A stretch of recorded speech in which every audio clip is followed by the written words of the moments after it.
Good morning, everybody. Welcome to this week's webinar from Annika Digital. Hope you're all well. It's Anne Stanley this morning, myself. I'm the founder and CTO of Annika Digital, and I've got Amy Howard-Payne with me, who is our presenter for the day. So good morning, Amy. Good morning, Anne. How are you doing? I'm doing very well. Now, you're going to be talking about the importance of measurement in digital PR. Which is a really interesting topic because most people say, oh, you can't measure PR. It's one of those subjects where you just, you suck it and see and hope it works, which of course you're going to disprove. Yes. It's not really surprising considering how data driven we are. So yeah, it doesn't surprise me you're covering this topic at all. So what we're going to do first of all then, while you guys are all getting settled in, is we're going to do a couple of polls, which hopefully you can join in. If you want to make your screen a little bit bigger, there's arrows top right, and Amy's camera will remain on during the presentation, so you can see Amy's nice smiley face.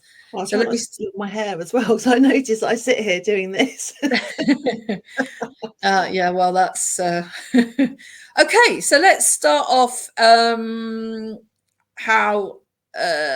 Let's find out what the best.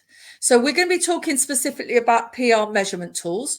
So our first tool is about PR measurement. So I guess we should have asked them if they worked in PR first of all, but we haven't. So assuming that you work in PR or you're interested in PR, or even if you just work in digital marketing, do you use measurement tools in your role? I just bring it across so everybody can see. Yes and no. I actually didn't do it specifically for PR because I wanted to get a general picture of what people's understanding was about measurement as a topic. Okay, fine. And I didn't want to do it so honed down to PR because actually I talk about SEO as well within this presentation. So I wanted it to be a bit of a broader brush approach than just sort of just talking about public relations. So excellent. Okay, that's even more interesting. Yeah. That's cool. So I don't know whether it might be too late to change your answer, but I've misinterpreted the question slightly. Sorry. Yeah, I mean, it looks like about 2/3 of the people in here are not using measurement, and well, 60-40 we've got at the moment. Now, we do have a slight bias in some of our courses that we get quite a lot of students that are on our DMI course that attend. So that might be weighting the results slightly. And of course, some of them haven't got jobs at this stage. So that might be weighting the results slightly. But it looks like you've got a audience that are not particularly confident on measurement. So you'll need to treat them nice and gently when you're starting to talk about some of this. That's fine. So what we'll do now is we'll do the second question, which is about when you are running a campaign, and where has that gone? Okay, let me just maximize that. So do you monitor activity of marketing at the end of the time frame, during the activity, or I don't monitor the marketing activity and what's happening? I guess if you've already put, yeah, sorry.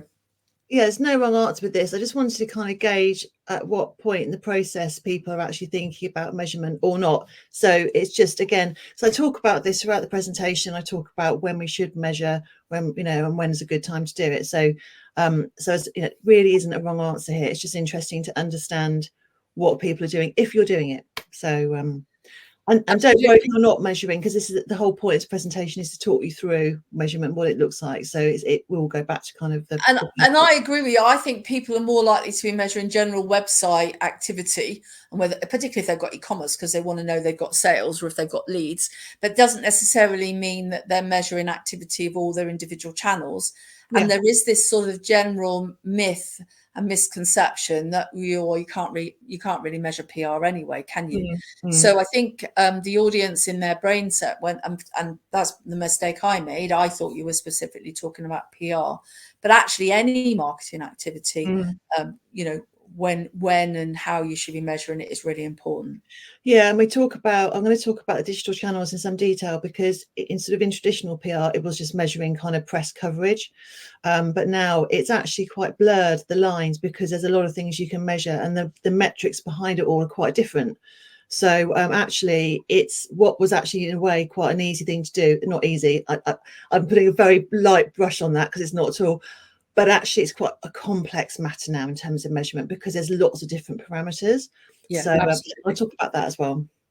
Okay, so my final question is about sharing the results with the rest of your team. How have I just messed that up? I can see it. Oh, you can see it. Okay, Mm. you maximize that.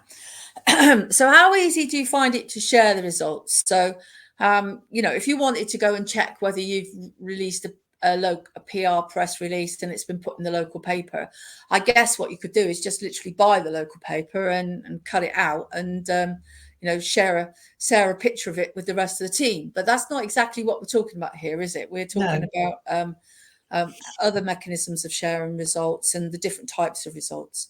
Yep. So you've definitely got a 60%. So it looks like about a quarter of the audience are reasonably confident in this subject, and I'm sure you're going to show them. Oh, it's just gone down. So, yeah, just under 20% are reasonably confident that they can share the results, and I'm guessing they're the people that are doing measurement quite regularly. The results are moving around a little bit. So we got 16% easy, 16% hard, and nearly 70% saying they want to learn more. So I think it's time to pass over to you. Oh, okay, well, I'll make sure I'm on the right tab then. So yeah, guys, it's very much, I'm sort of taking it back to basics today.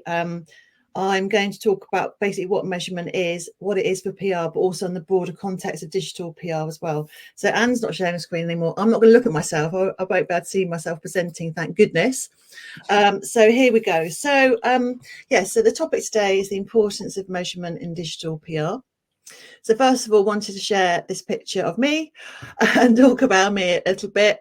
So I'm a digital strategist at Anika Digital, and in actual fact also look after some new business development as well. So I've been with the business kind of over 4 years now, so know things inside out, and it's brilliant, Anika, because it's a real evolving agency in terms of what we look after and what we do.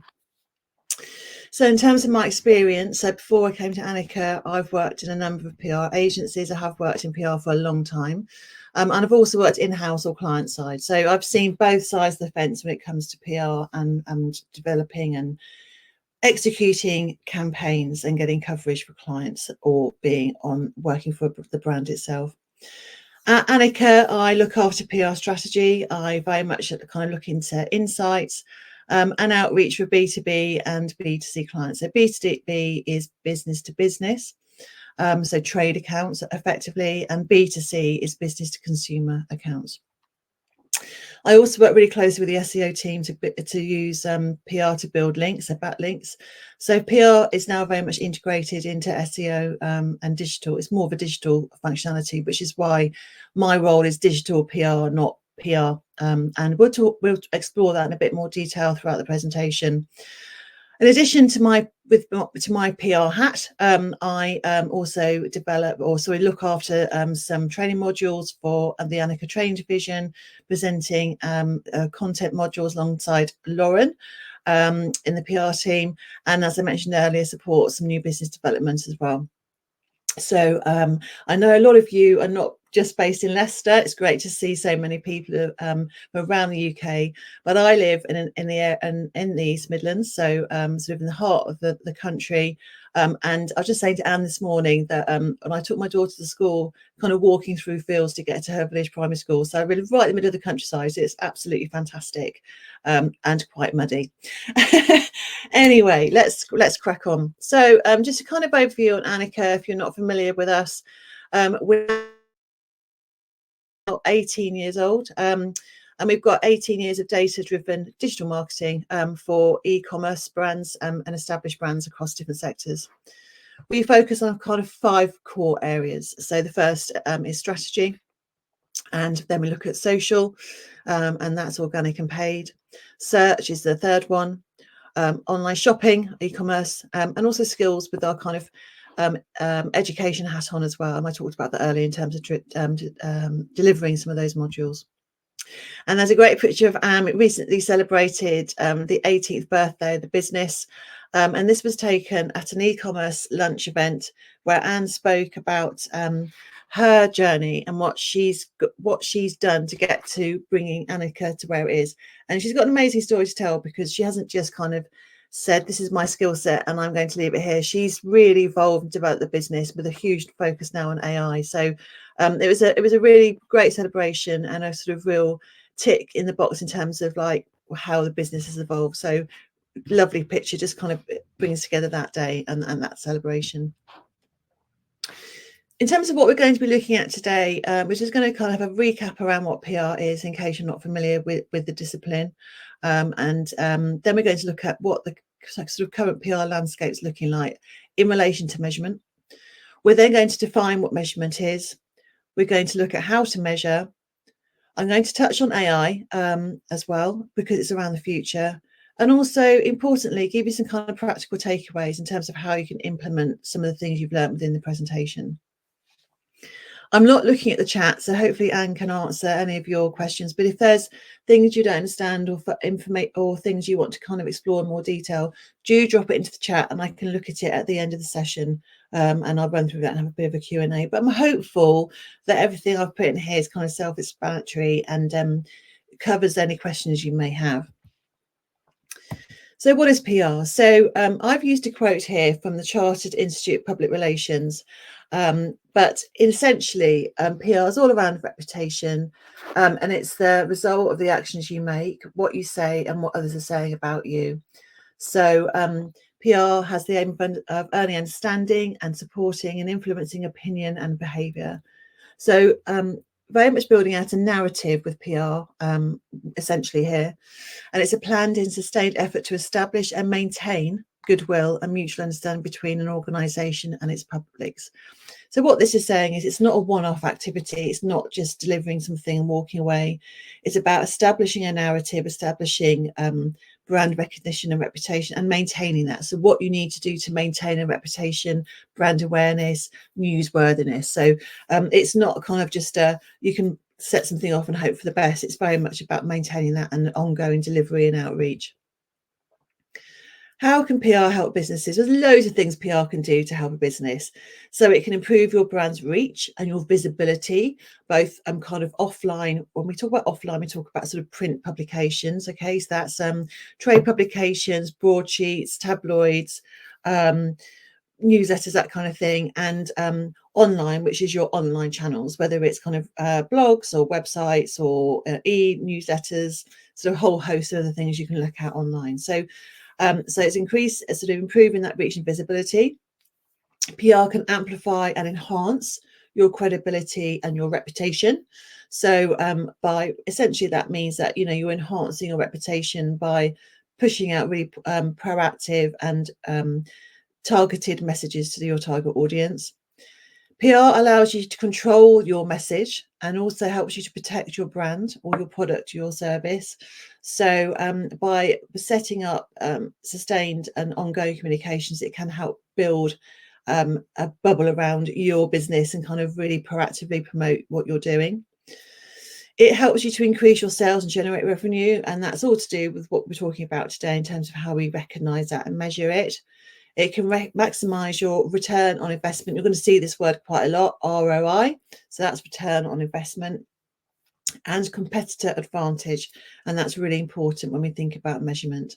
And we're going to talk about that a little bit along with share voice, which is SOV, share voice. And that's how PR can sort of really increase that for you. It's important that within any PR activity that you do, you have clearly defined goals and objectives to make it as effective as possible. So in terms of some of those elements, it's around increasing brand awareness. We do this to maintain your reputation. Your goals and objectives need to help you boost your search volumes. It can also help you generate referral traffic and backlinks, thinking about that digital PR element. Your efforts can help you drive your press coverage, whether it's online or offline, and also can make you more relevant, whether you're a brand, product or service. So your strategy can really feed into kind of that relevancy for you and building up that narrative. It's interesting, I think, at this stage to kind of really differentiate the difference between digital and traditional PR. So if we look at, I'm not going to pull everything out because not only have you got a handout, but there's lots of other things to go through, but I'll just pull out a couple of things. So if we think about traditional PR, we might think about event management, you know, and sponsorships, whereas within the digital world, it's more about influencer partnerships. If we think again back to traditional PR, we can think about interviews, whereas the digital is around blogger outreach. You know, we have awards as a big part of traditional PR. But if we think about digital, we can actually, that's really now the equivalent to that is things like online community, building out an online community, forums, reviews and recommendations online. So it's kind of like that accreditation almost. But yeah, interesting to go through this when you've got time to kind of absorb this information, but it kind of just really kind of distinguishes between the differences between the two. So I want to talk now a bit around why PR professionals think measurement is really important. So the data I put up here is from the Muckrack State of PR Measurement Report. And this data was based on a survey of over 1,000 PR professionals, and it was done last year. So it's really super timely. So if you ask any PR professional, they're going to have big concerns around metrics and measurement. It's going to be high up on their agenda. And the data here proves it. So 86% of PR professionals questioned in this report say that tracking metrics is extremely important. But out of those, only half feel confident in the metrics they're tracking. So that actually really refers back to the poll earlier and kind of really does amplify that data to say that actually not too sure, you know, whether we're confident in actually presenting this and whether we understand it.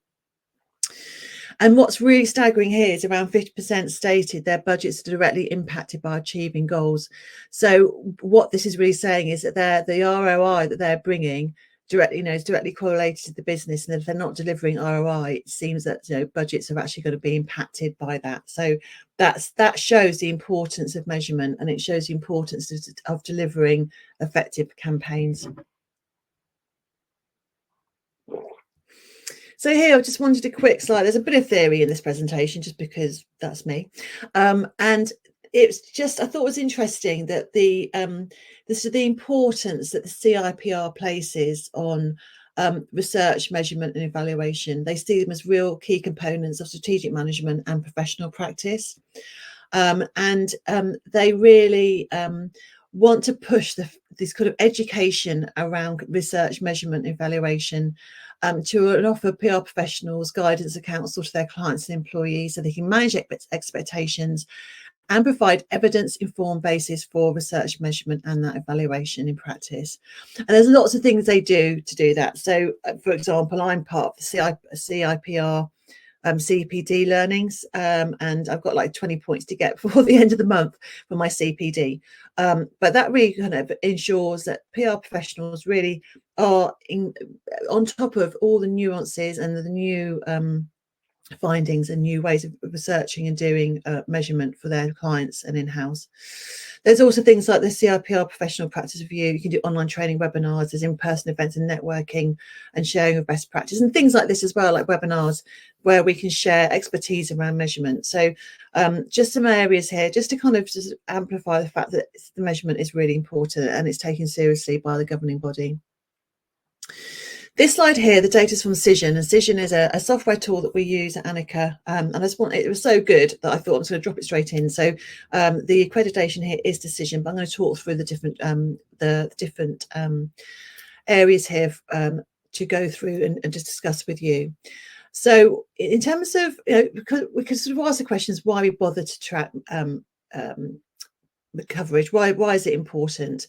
So obviously we want to kind of understand it in terms of why our KPIs, but why else are we doing it? So it's around monitoring our reputation, it's around kind of developing kind of effective campaign management, it's around seeing what our competitors are doing, and it's managing crisis. So let's just dive in here. So lose the words in bold here, just kind of bring these columns to life. So in terms of reputation management, measuring coverage is important because it's around how you respond and how quickly your response can come in terms of managing your reputation. And if you're monitoring your coverage and you're looking at measurement in terms of what's being said, if you can see that things are not going well, things as, you know, people aren't talking about your brand in a really positive way, by monitoring your coverage, you can quickly jump on that and see what's being said and adjust your message. You can make changes, because that's around reputation.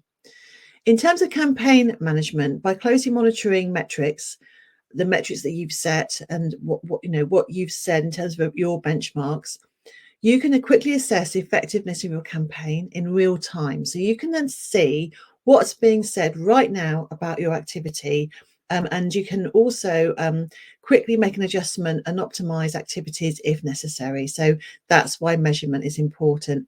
Competitors, do we ever think about monitoring what our competitors are doing? You should do, because by seeing what your competitors are saying and doing, you can effectively see what's important to your own target audience and what resonates with them. And you can also spot gaps in the market. You can spot opportunities from seeing what they're doing. You can analyze how effective their communications are, or how negative their communications are, and adjust your activities accordingly. And the fourth column is all around crisis management. So this involves monitoring media channels to detect and respond to negative feedback of crises relating to your brand. So it sits alongside the kind of reputation management column. If I was going to develop this, I'd put them probably two together along with issues management. But essentially, by ongoing measurement and evaluation of your coverage, you can see if there's an issue, a really strong issue that you have to kind of nip in the bud straight away. And also by seeing what's being said, by analysing it, you can then tweak your communications, your narrative accordingly for your ongoing communication. So remember earlier on, we talked about maintaining communication. You know, this really helps your kind of analysis around your messaging, and what you're doing really plays into that. Essentially, and in my mind, and I think a lot of PR professionals' minds, measurement is all around value, and the value is subjective. So it's important that when you're measuring your activity, to think about what is of value to your business, your brand, your service. And I've used this little diagram here, and it's a house being rented, a house being bought, and what is the most value. So to some people, buying property is the most valuable thing, and not renting. And it can be, for someone, renting is more valuable at their stage of life than buying. It's subjective. That's what I'm trying to say here. So when you're looking at what your measurement or what you're measuring and why, it's about what is of value to your business. So it could be that you, and I've got an example here of a pharmaceutical business that's got a certain target market, talking about a certain product or service. And actually, the titles, online or offline, that they are targeting potentially have a smaller readership, have a smaller domain authority. However, they are valuable to that organization because that's where the target market is. So on paper, the actual data might look low, but the value to them is high because they've actually achieved coverage in the publications that their niche target audience is reading.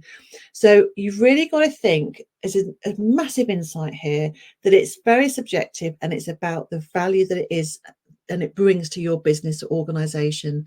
So when you're laying out what you want to achieve, think about how it relates to your business and how applicable it is, because you can be achieving lots of coverage in all these different publications, but actually, is your target audience reading it? Is it valuable?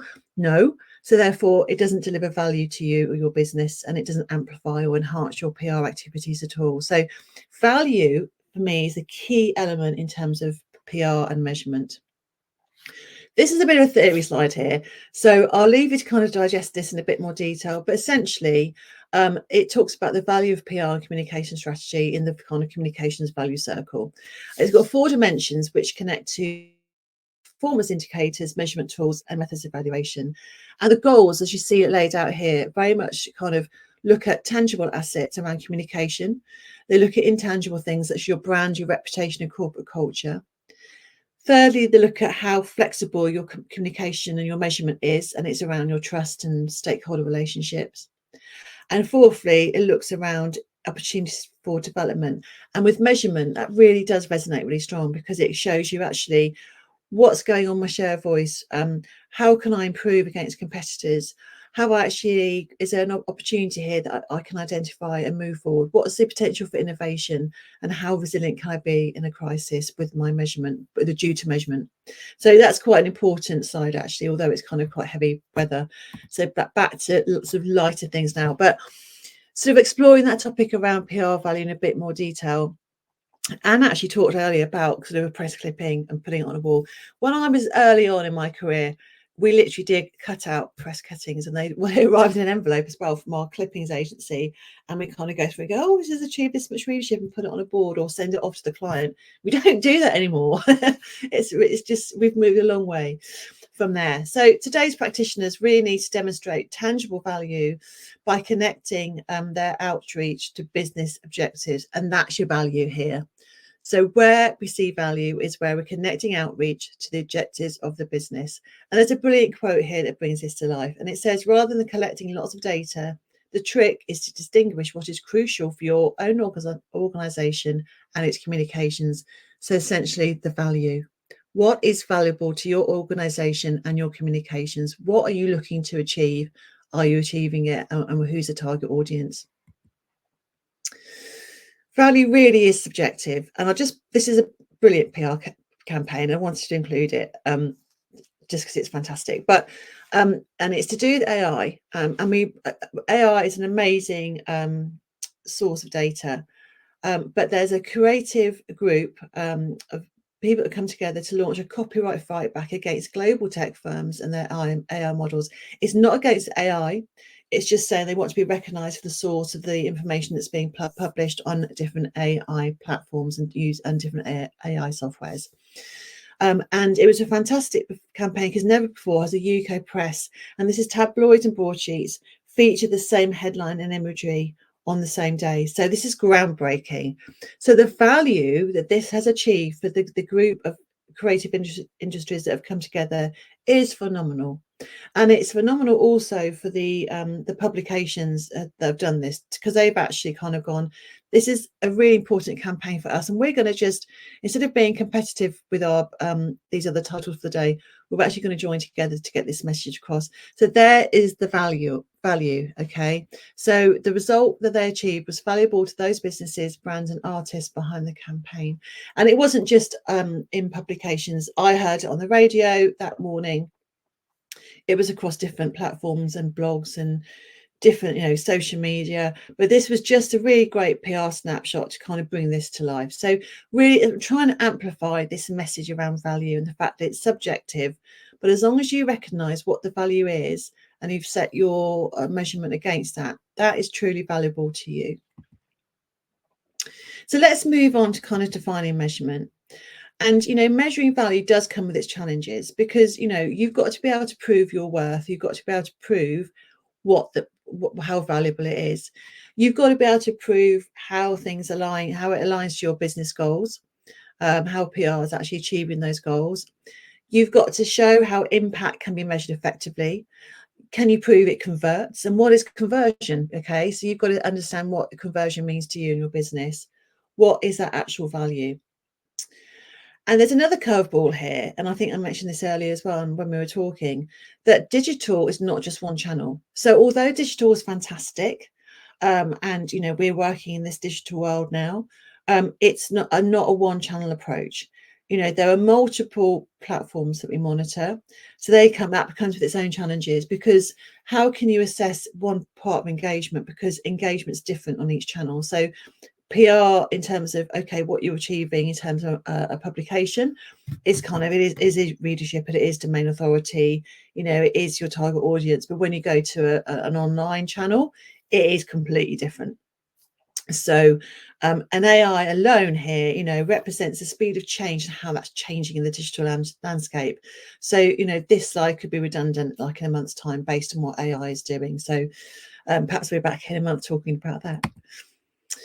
So there's a real sort of measurement shift with digital, and you could almost be as bold to say traditional PR metrics are obsolete. I can't believe I'm saying that, and Anne's probably laughing when I'm saying this, but we can no longer monitor large column inches in terms of coverage. If value is not there anymore, the value is now regarding those digital platforms, because they provide a detailed and accurate measurement and tracking approach, so we can really truly look at the proper value of what we're achieving through digital measurement. And that is great, because it's never been more important to provide concrete evidence of value for our stakeholders. The stakeholders we work with, whether it's our boss, whether it's our clients, they need to understand and see what value is. And by doing this digitally, we can actually show this, because it can be difficult to translate PR into those business outcomes. There's really not a kind of one size fits all approach with this, and particularly if we're looking at multi-channel campaigns as well, because there's different reporting structures. And particularly, for instance, when I report at Annika, I actually have a different reporting set up to the other wider teams as well, because we can't report on the same dashboards. There's always going to be challenges, but digital reporting is more accurate, and we can correlate our reporting to specific KPIs and different values. Okay, I'm going to go into that a bit more detail. So KPIs, the key performance indicators, this is what we're going to use to do our measurement. Okay, so KPIs make a concise statement of what needs to be measured and how it will be measured. So what does this mean? So KPIs are informed by initial research and existing data, so we can set our goals and we can achieve we can recognize what our value is by doing initial research and looking at existing data to see what matters. Okay, so that's how we that's the sort of first step. We use that to understand the current situation. Then we can, obviously, when we've set up our campaign, it runs, we can monitor the performance of that campaign based on those KPIs, based on those kind of baseline measures. And we can use that to determine our measurement and evaluation of results. And that allows us in turn to develop our insights and provide advice and guidance as a PR professional to our stakeholders. And it allows us to make decisions, and enables them to make decisions as well. And this is where you prove your value, by kind of developing those insights. That's your value piece here. Okay.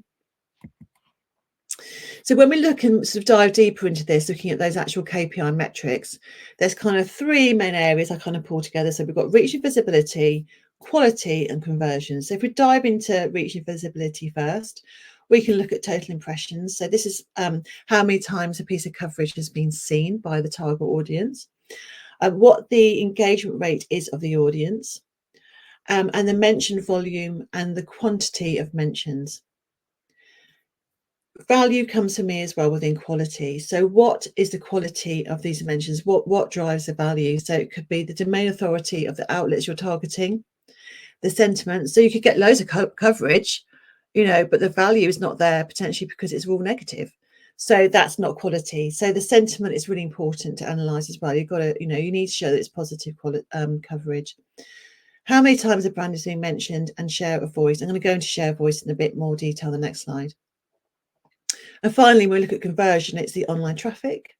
It's how we can track referral sourcing and what lead generation attribution there is, if that's what you're tracking. So remember, your KPIs, you set your KPIs according to what value you are looking to achieve. So you could have some of these, all of these, none of the, none of these, but you choose what you're tracking, and that's where your value comes from. This slide sourced from Cision again. I thought it's just a really good example of describing what share of voice was and giving some examples here. I didn't want to reinvent the wheel. So share of voice is when you compare your brand's visibility and influence versus competitors. So you're seeing how you stand up against your competitors, how much visibility, effectively, how much noise you're creating against your competitors. And these examples I put up in this graphic here. It's a true indicator of your market position and your brand influence. And how do we get to that point where we're actually showing this data? It's informed by the volume of mentions and the prominence of the journalists or influencers discussing your brand. So I think earlier we talked about, the relevancy of publications. When we think about those journalists writing or about our brand, How relevant are they in the industry? How important are they? If they're not relevant, not important, actually it kind of devalues what you're doing. But if they are important and they are value, it does value your brand. After you sort of looked at your KPIs, I would then look at SMART measurement goals. That's specific, measurable, achievable, relevant, realistic, and time bound. Okay, so in terms of specific, we're going to look at developing clearly defined goals. We want to make sure we're aligned with wider business objectives and we have targeted and meaningful metrics. So they're very specific goals. Then in terms of how we're going to measure them, they need to have quantifiable outcomes. So how are we going to quantify the data? How are we determining this? And then we can revert back to our KPIs in terms of what we're looking at. We need to have those trackable performance indicators, and we need to compare. It needs to be comparable not only to our competitors but also to what we've done before. So testing that baseline. Remember we talked about that when we first started campaign. So looking at that and then looking at it kind of going forward. We need to see what's actually achievable. So we need to be realistic about our targets. So we can achieve our value by being realistic here. Okay. What's attainable in the budget we've got, because, you might say, well, I want to achieve, TV coverage and use this personality to do this. Well, you ain't got the budget. It's not going to happen. So, you've got to actually be realistic about what you can do within the budget that you have and how easy it is to implement as well. Have you got a team that can help you? Are you just on your own? What is achievable for you? And also, what resources or have you got within the business to be able to help you to do this and implement it? In terms of being relevant or realistic, so what actually matters to your stakeholders? What do they see as value? Okay, it always comes back to that value. Does your goal come back to business performance, or is it aligned to performance? And are your insights relevant and meaningful? What value are they? Do they actually mean something? And then finally, we need to think about the clarity around the time frame for measurement. So are you looking at month on month, year on year, or are you actually sort of looking at your campaign on a daily basis? So you need to set parameters around what you are looking to kind of measure against. And it's important that we don't just set that goal and kind of walk away. We need to kind of review and redefine as necessary. Because if you're smashing it, actually you're going to get told, actually, you're smashing this campaign. We're going to set with some different KPIs here. So it's just important to be mindful of that. And finally, be consistent in how metrics are tracked, so your data remains clear, because you can't suddenly change your own goalpost. You've got to be able to show like data. And do that consistently as well, so people know what they're looking at, and that's where your value comes in as well in terms of your reporting.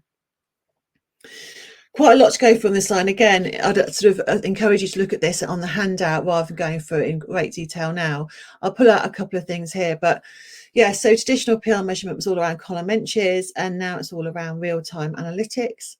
It used to be around print impressions, but now it's around engagement rates. We talked about interviews and feature articles in traditional PR. Now it's around blogger outreach.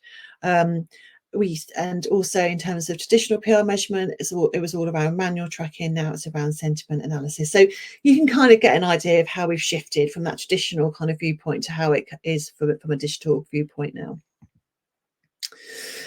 Really important that when we think about digital PR, we think about we bring in SEO here. SEO is not a standalone activity. It's very much a digital PR activity.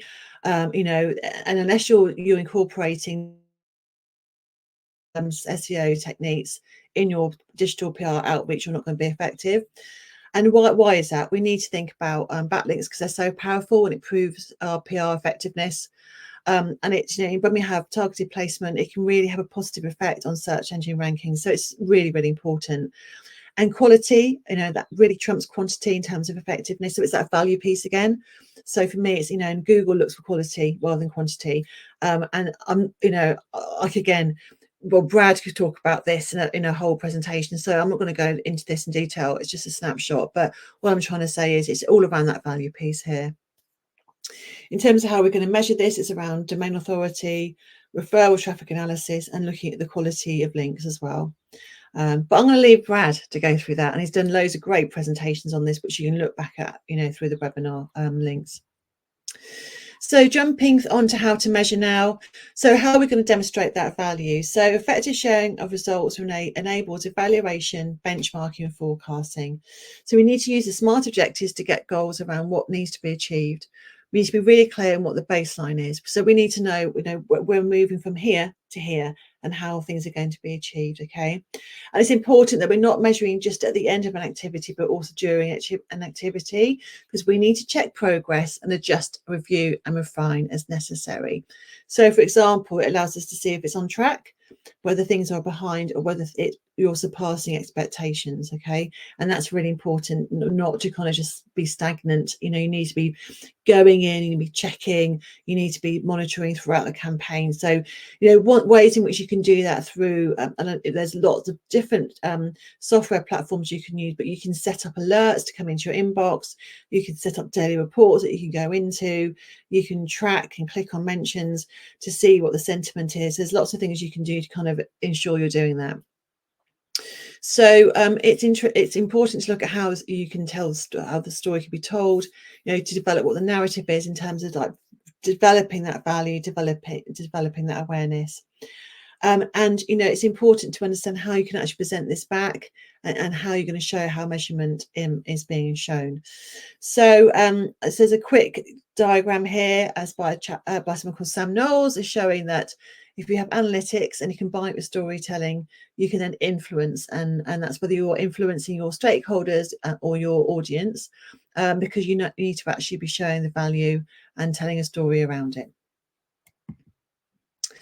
I mentioned Cision before, and there's lots of different software tools out there, but we use this in Annika, and it's got a huge value for us because it allows us not only to use it kind of as a tool to kind of generate press lists. We can identify journalists who are writing about certain topics and stories, so we can pull lists together for those journalists, so that's awareness for them. We then distribute our press releases and to our influencers and our journalists through the tool as well. And then from there, we're able to see what media coverage you're actually generating, because we can see exactly where the story's landed, who's clicked on it, and then how they're reporting on it. Okay, so it's a fantastic measurement tool, but there are others out there. But I just wanted to give this as an example of one of them and one that you can use. As I said here, it distributes press releases, and also you can manage social media engagement through this particular channel. And it tracks results through detailed analytics and reporting. And I've just got a screenshot here, the kind of thing that you can do. So it's looking at volume of coverage here, mentions. I've got a word chart around some of the keywords that are used with this particular campaign. This is nothing that we do at Annika. It's just a kind of example that Cision has shared. Okay, so it's potentially made up, so they're not sharing data from clients, but it's just giving you a snapshot, the kind of thing you do. And when you get this data, you can choose what data you actually want to share with your stakeholders or your clients. You can put it into graphs or share it in infographics or emails. So you need to have a conversation with your stakeholder in terms of what their expectations are and what value means to them, because they might be super busy and say, well, actually, I just want a kind of quick overview at the end of the week to see where we're at. Or actually, they might say, every month we want to have a detailed report that we're going to share with the board. So that's where your value comes in terms of actually how you're going to present this data, because it's only valuable to them when you're doing it in the way that actually resonates with them as well, and showing what they want to see. So you need to have that conversation with them to understand that and then present accordingly. So I can't tell you what you need to be presenting. It's about what is of value to you and your stakeholder. But there's lots of tools out there and lots of ways, and lots of, I've got some examples of what measurement looks like. It's a question of what is valuable and of relevance to your audience. There's also SEO tools that you can use to kind of show measurement and show value. So we can look at Google Analytics, and we should share how you're ranking now in terms of following the coverage you've achieved, and also shows the value of user-generated content. You can show how domain authorities improve by using a software called Ahrefs. And you can also show how well your keywords are performing in software like using like Moz and SEMrush as well. And also you can actually influence your results by sort of using tools like Answer the Public to see what questions people are asking, and use that data to actually show what value your campaign is driving. So what, are you answering these questions? So that proves your value. So what I'm trying to say is there's lots of different things you can measure from both the PR side and from your SEO kind of toolkit. But you really need to kind of understand what you want to be sharing with your wider audience and how you're going to present that as well. And it's important that when we got our data, we analyse it and gain those insights, and we can change our results by actually reviewing it and understanding that kind of wider digital picture. So because we need to understand whether your outcomes met your SMART objectives, whether you've met your KPIs. You understand when did you actually measure this, whether it's the end of a campaign, whether it's part through. You can actually analyse whether I should be monitoring things more frequently, and the value that can be derived by actually looking at whether specific journalists are writing about you and the story, because if they're not, why not? Can you then use that data to actually kind of say, well, actually we need to go and speak to that specific journalist because they've not covered it. So your results can actually determine like your campaign going forward, and the insights that you can glean can really shape things kind of in the long term as well. And it's not just kind of column inches, it's about kind of that bigger picture around sentiment, about who's writing about it, so whether you should be doing things in a different way. And it can also show you if things are going well, if content and stories have done really well, use that data to your advantage. So you can actually say, well, actually, this has been a fantastic campaign. And this particular piece of coverage has been a great piece of coverage here. Can you repurpose that content to deliver more value? Can you use those results to actually shape blog pieces, wider articles, LinkedIn posts, thought leadership pieces? So you can be more clever about it and show more value around things that have worked well. You can also identify which channels and outlets are working the best for you. You can build those relationships up with those journalists that are writing with you on particular outlets, because you kind of get that really kind of good relationship with them, because they're writing for you and they kind of understand your brand and kind of behind it. So, really this analysis kind of all plays into this kind of wider piece there. I want to quickly dive into AI, and Brad and I spoke this week around AI overviews, and I think it's quite a rabbit hole I was kind of going down in terms of actually the value of AI overviews, because it essentially is another piece of coverage for us. And I think it's a whole different topic around how we can actually influence AI overviews, but just be mindful that they are important and going to become increasingly important in terms of coverage for a brand and awareness for a brand. So we need to rethink already about how we can influence those and how we can work with them to, bots to gain visibility. But in terms of what AI already does, it's brilliant at sort of powering sentiment analysis, and this is going to become increasingly effective and important as time goes on. And actually, reporting is going to become even more automated, and will become more accurate and drive efficiencies for us as PR professionals as well. So quickly looking at what you can action. So I think there's some things here. So audit how you're currently measuring your activity. So it's important to review your existing tracking methods, and use that to identify gaps and opportunities. So kind of do a SWOT around what you're doing already, and just see where those gaps are, and that gives you ideas, or can give you ideas for PR campaigns and activities kind of moving forward. You can set SMART objectives as well at this stage. You can create clear and measurable goals. You can kind of sort of understand what your KPIs are here, and make sure, importantly, that you're aligning those with your business strategy. So that's where your value piece really comes in. So it's not just about setting a KPI. What is the value of that KPI? Why is your, what in terms of your SMART objectives, what is really going to drive value and what's going to be valuable to your campaign and your business? Choose your measurement tool. There's loads out there. I could do a whole webinar on all the different measurement tools out there, but evaluate what tools you've already got access to and invest where necessary. But you've got to think about your budgets and what's going to be achievable. Create a reporting framework. So you have to, it's important to create a template around your reporting. So we talked about this. So what is relevant to you and your business? What do people want to see? How is it going to be, shown? And what is of value to them, okay? And whether is it going to be in an email? Is it going to be in a detailed report? what kind of different metrics you're going to pull together. And once you've established that, it's also important to review that on a regular basis, not just at an end of a campaign. Make sure you're kind of tracking that on a regularly, and making any adjustments where needed.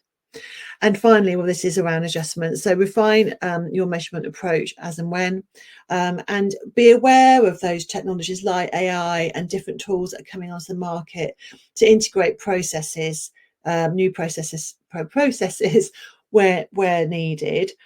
Because we're in a moving world. The digital world is like, it's amazing, and already just discussing kind of the AI overviews, we would perhaps never have talked about that 6 months ago. So it's important that our mind is open to those bigger and wider activities that we can kind of really get involved in, will sort of influence what we're doing. And I think that is it for me there. So I'm just going to jump back into the room and see if there's what comments there are, and see if there's any questions that I can answer as well now. So I don't know, Anne, you can pull off. There's not actually very any questions, actually. I think you must have done a good job of explaining it. Well, I hope so. I was trying to do something else. As you know, I was obviously multitasking as well as listening to what you were saying. Did you mention Google Analytics at all? I did. I've said GA. Yeah. Okay.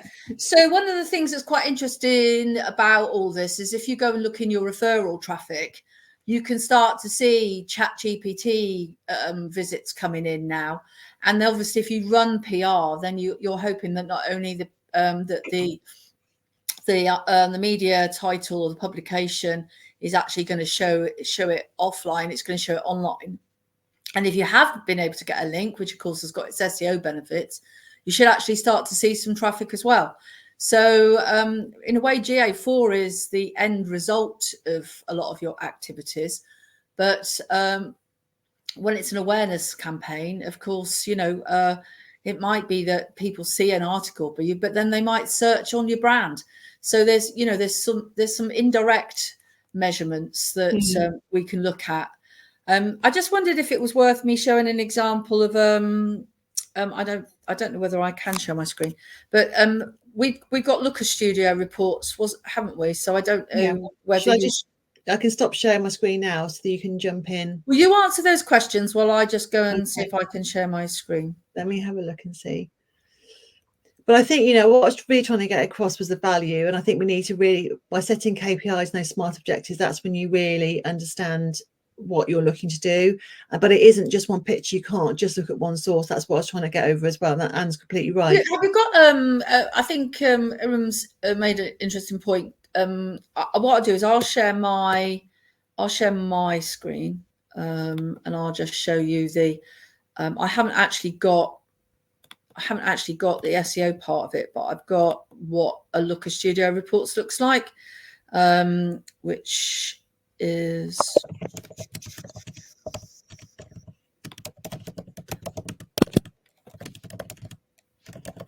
so this is a example of a report that we publish on a monthly basis.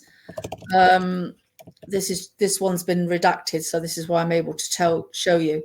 So it's got things like Google Analytics data, it's got revenue, average order value, sales channels, top selling products, and then normally what will happen is that there'll be an SEO and PR section here where you'd have coverage and things like that. But I just wanted to show you what it can look like when it's really nicely designed. This is a free software called Looker Studio, where it brings in data from third-party places like Cision, and it brings in analytics, and it brings in. So in this one, we've got Meta and Google in there as well. Unfortunately, I haven't got one that I can show you with because of confidentiality. I haven't got one that I can show you that's got the PR and SEO stuff. What I think we'll do is, do you want to just answer the questions? Yeah, I did understand that. Yeah. There's one more. What are you doing working on how to improve your rankings for visibility? Well, that's one for you then, Anne. Yeah, I mean, we're going to have if you wait for 2 weeks, we've got a whole talk on what we call generative search optimization, or GSO.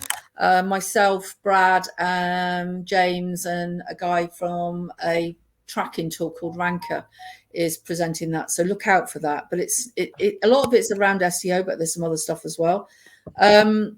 Yeah. And you can also use AI for things like sentiment analysis as well. So I think that's really helpful. Well, because obviously some of you found this really helpful, I'm just going to stick the review up so you can leave, if you found it useful, if you can leave Amy a review. And you haven't got a case study or an example of something that you could bring up. Yeah. Me? So if you've not got anything you can share. The trouble is, everything, all the data I've got is confidential in terms of Cision. That's why I use the screenshots that were generic. Yeah, that's what I thought you were going to say. Yeah, it's just you just can't unless the client says, we're happy to share this, but because of competitive advantage. What we could do is for the students is that there's a couple of case studies where we have got coverage and awareness. Yeah. Maybe we could share one of those.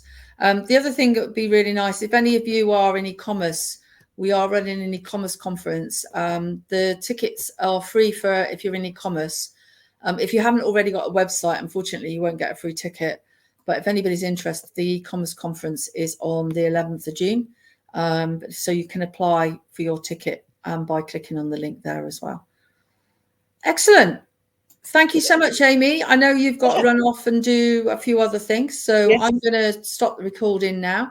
Hopefully we've answered all the questions. Yes, is there a Cision Lite, a smaller one? So Cision, Looker Studio is reporting platform, but Cision does a lot more functionality than that, doesn't it? It has all the lists and it allows you to actually do the broadcasting. But is there a version that you could use? I mean, there are entry-level ones, but I kind of, you do get what you pay for, and it's also licenses as well. So if you're just a single user, you can often get things a lot cheaper than you would for we've got multiple use on ours because it's used extensively by lots of people every day. So you have to have more than one use, and also things like NLA licenses as well, kind of playing to that. But no, as a single person, you probably get more discounts, but there are other platforms out there. And to be honest, PR is not cheap from a point of tools and licenses. It's quite expensive, isn't it? So yeah, sometimes if you're an individual, you have to find other ways of doing it. Yeah.